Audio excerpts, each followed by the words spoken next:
Olá, meus amigos, sejam todos bem-vindos ao estudo do livro Roteiro, ditado por Emmanuel, psicografado por Francisco Cândido Xavier. É uma alegria estarmos juntos, é uma alegria estudarmos juntos, é uma alegria compartilharmos por alguns minutos deste livro que, ao meu modo de ver, é um livro extraordinário, fantástico e que muito nos traz em matéria de reflexão e de aprendizado. Eu agradeço à TV Mundo Maior, à TV A Caminho da Luz, pela oportunidade que estão me dando ao longo destes últimos anos de apresentar o programa Jesus e o Espiritismo. E a você deste outro lado que vem interagindo comigo, que vem me acompanhando, que vem deixando mensagens carinhosas, lindas, fraternas, o meu muito obrigado. Vamos dar continuidade ao capítulo que iniciamos na semana passada, no vídeo passado, capítulo 17, Evangelho e Trabalho. Continua Emmanuel. Com Jesus, no entanto, nova época surge para o mundo. O que Emmanuel quer dizer com surge para o mundo uma nova era com o advento de Jesus? Jesus revolucionou o mundo e deixou o mundo perfeito? Vamos lá, vamos entender esta afirmativa de Emmanuel. Quando ele nos fala que Jesus propôs ao mundo ser melhor através dos seus pensamentos. Ele sozinho não poderia mudar o mundo. Mas ele, com a sua mensagem, passando de boca em boca, passando para uma coletividade, foi gerando uma modificação. Eu já tive a oportunidade, neste mesmo programa Jesus e o Espiritismo, em outros episódios, de comentar um pouco que na época de Jesus nós não tínhamos pessoas que falavam do amor. Nós não tínhamos pessoas que consolavam, era uma minoria, vivíamos numa época totalmente diferente da que vivemos hoje. A compreensão de certo, de errado, de defender o mais fraco, não era dilatado como já vem sendo nos dias atuais. E de repente aparece um homem pobre, de uma família sem qualquer destaque social, não veio numa casa de príncipes, de nobres. Não, Jesus veio numa casa de pessoas trabalhadoras, simples, pobres, sem regalias, sem títulos que dessem um realce ao trabalho de Jesus. E de repente este homem, por onde passava, falava do perdão.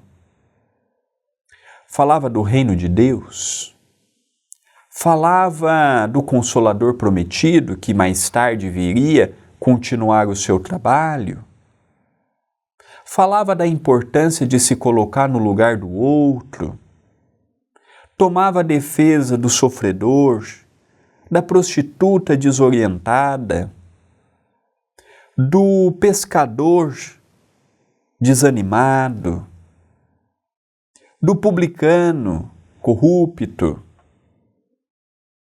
do escravo vencido pela dor das perseguições. E aquilo foi trazendo para Jesus destaque, porque na época não havia. Era a lei do mais forte. Escravo era escravo. E aquilo foi trazendo a Jesus popularidade, fama, notoriedade, as suas curas, os seus milagres, os seus feitos. Rapidamente foi percorrendo aquelas aldeias e cidades. Então era comum, por onde Jesus ia, uma multidão lhe acompanhava. As bem-aventuranças, por exemplo, aproximadamente 5.000 pessoas acompanhou Jesus, segundo as narrativas bíblicas. Por onde Jesus passava era uma multidão. Nós vemos, por exemplo, Zaqueu, o coletor de impostos do Evangelho. Ele era pequenininho, fisicamente baixinho. E ele sabia que por onde Jesus caminhava era uma multidão que lhe acompanhava. Qual que foi a ideia que ele teve? Subiu num sicômoro, uma árvore, para que pudesse ao menos ver Jesus. Então Jesus ele trouxe sim novas luzes para o mundo. Mudou o mundo? Não. Porque Jesus não pode falar pelo André, não pode falar por você. Jesus deixou a mensagem.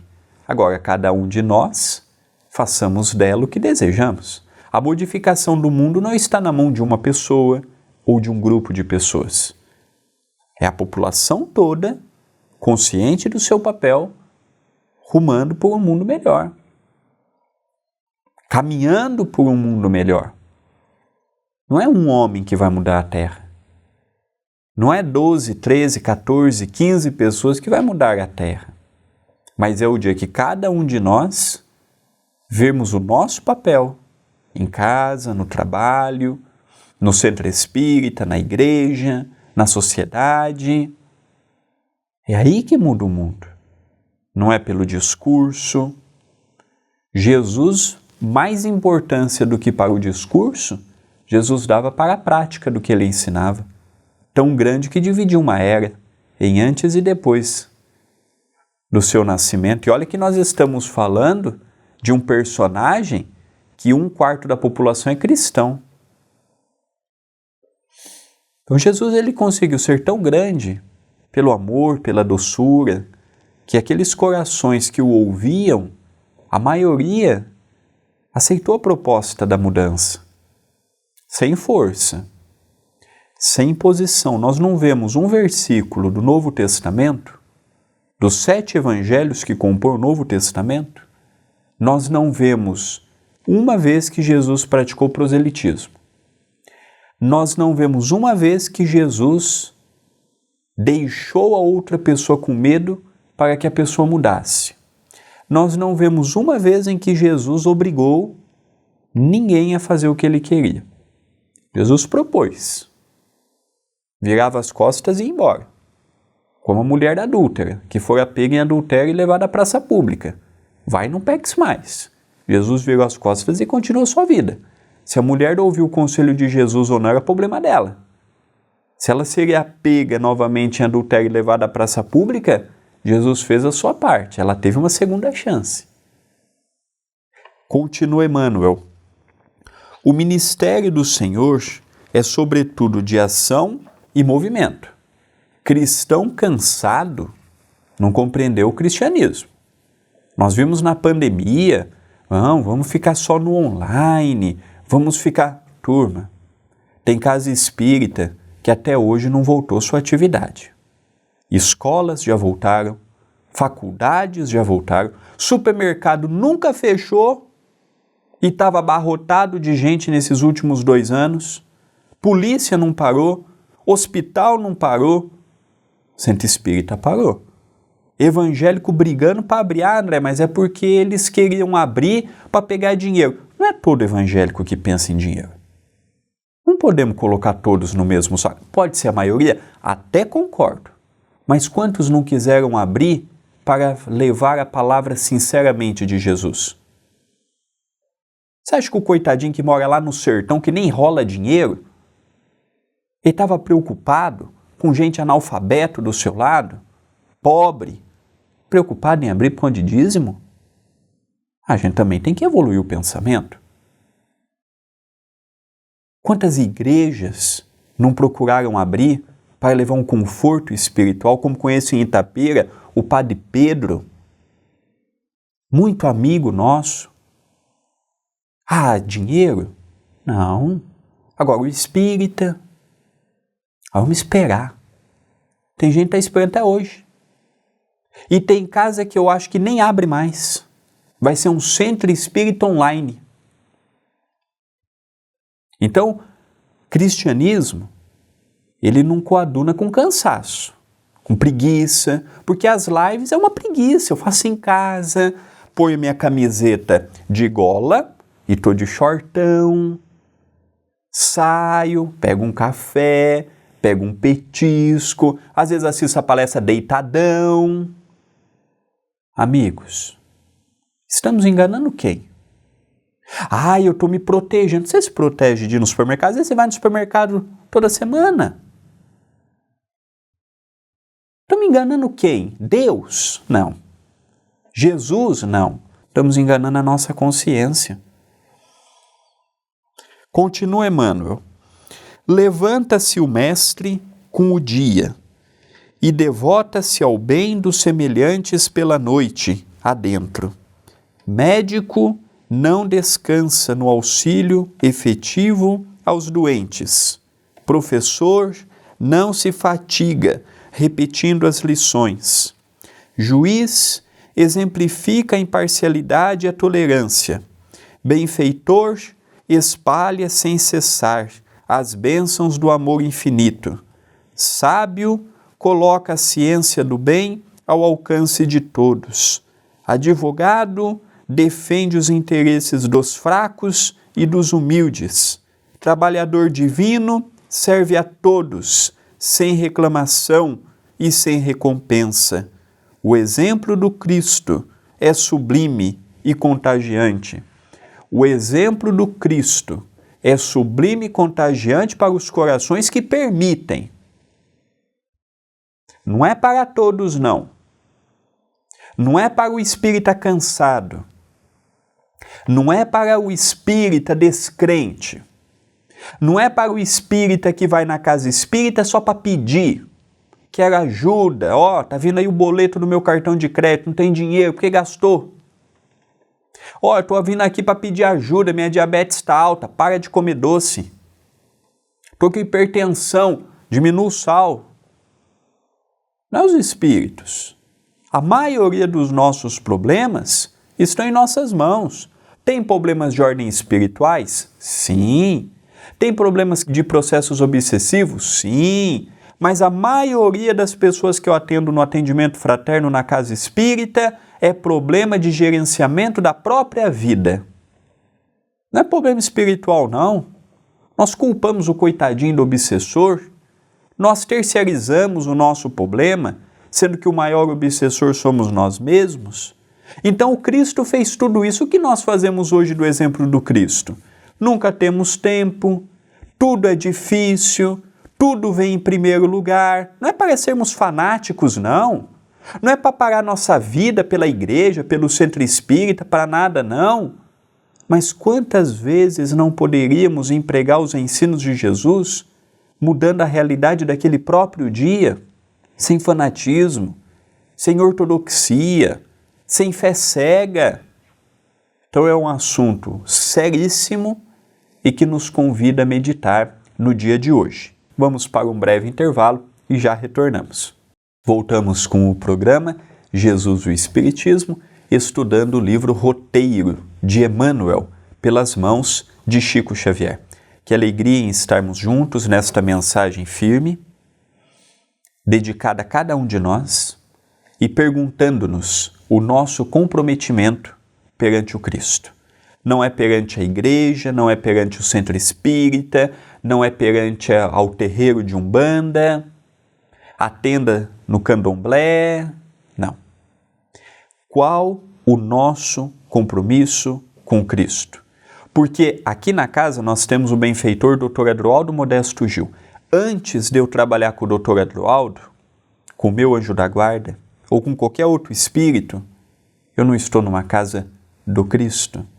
Como tem sido o nosso contato com o Cristo? Continua Emmanuel na sua belíssima exposição. Cada companheiro de apostolado ausenta-se mais tarde do comodismo para ajudar e ensinar em seu nome, rasgando horizontes mais vastos à compreensão da vida em regiões distantes do berço que os vira nascer. Paulo de Tarso é um exemplo. Eu me lembro de uma passagem significativa do livro Paulo e Estevão, quando Paulo vai até a casa do pai. A mãe de Paulo já havia retornado ao mundo espiritual, e aí o pai de Paulo pergunta: meu filho, você tem certeza que vai abandonar suas altas funções no sinédrio, como um doutor da lei, um rabi, um rabino, um intérprete? riqueza, um bom emprego, fama, prestígio, para seguir esse carpinteiro? Vou, meu pai, por opção própria. Então você tem que fazer uma escolha, meu filho. Ou você fica conosco e com o que é teu de direito, ou se você ficar com Cristo, a partir de hoje você já não tem mais pai e nem herança. Pois bem, meu pai, você está me pedindo para que eu faça uma escolha, e eu escolho Cristo. Se eu pudesse, eu ficaria com vocês dois, o Cristo e o meu pai que tanto amo. Já que não posso, eu escolho Cristo. Isso não é abandonar a família. O pai lhe colocou numa encruzilhada. E aí nós vemos que o cristianismo primitivo foi o que foi graças à energia de Paulo, ao exemplo de Paulo, à força daquele homem de superação, de renúncia. Quantas costelas quebradas, quantas noites mal dormidas, quantas perseguições por parte dos próprios cristãos invejosos. Mas ele não se preocupou, porque o trabalho dele era com o Cristo. Continua Emmanuel. Mais tarde, em Roma, o desejo de auxílio mútuo entre os cristãos atinge inconcebíveis realizações no capítulo do trabalho. Roma, capital de um dos maiores impérios que nós temos notícias, também tinha pobreza, também tinha fome. A Casa do Caminho, por exemplo, em Jerusalém, que era uma outra grande cidade, mostra isto. Os companheiros que iam até Roma também, fazer pequenas casas do caminho naqueles bairros periféricos daquele grande império. Levavam o quê? Auxílio. E foram trucidados em Roma. Tivemos Nero, que botou fogo em Roma e culpou os cristãos. Só que fogo você não controla. Ele ateou. E não teve ideia da proporção que aquilo tomaria. Nós vemos Calígula, com toda a sua perseguição implacável, matando milhares de cristãos em espetáculos faraônicos. Outros Césares de Roma, utilizando o poder para a perseguição gratuita contra uma comunidade que nunca intentou nada, nunca quis nada, nunca quis o poder, nunca quis a destituição de César, nunca quis riqueza. Era uma perseguição gratuita. Porque nem mudar os deuses dos romanos os cristãos queriam. Deixa aquela crença, vem. Ia nas sinagogas, iam nos cemitérios, iam nos montes, aqueles que acreditavam em Jesus. Eles não pegavam as pessoas a laço, vem ser cristão porque senão vai para o inferno.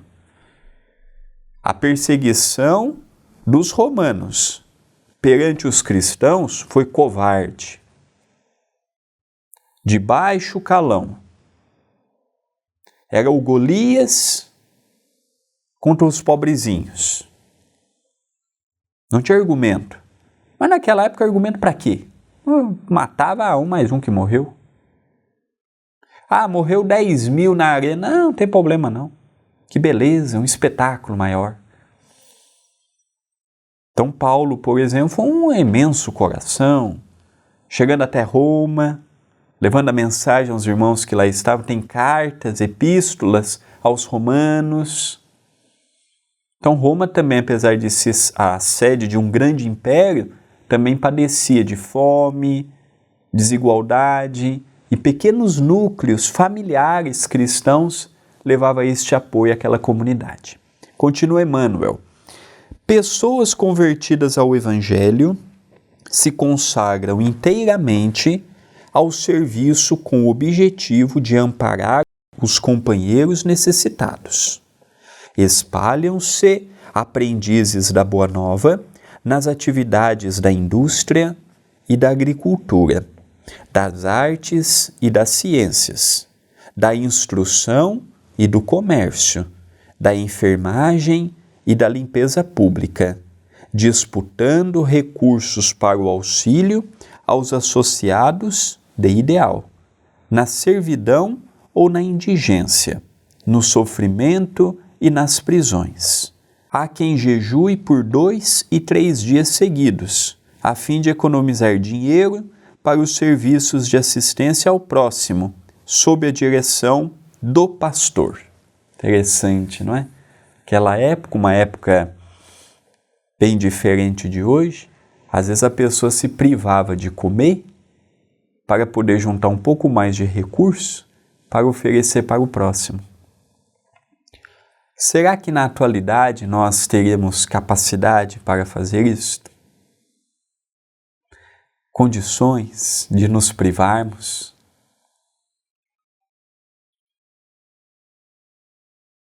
Ou viveríamos simplesmente o cristianismo da boca para fora? Eu vou lá na igreja, eu vou lá no centro espírita, eu dou sopa para necessitado, eu dou passe, maravilha.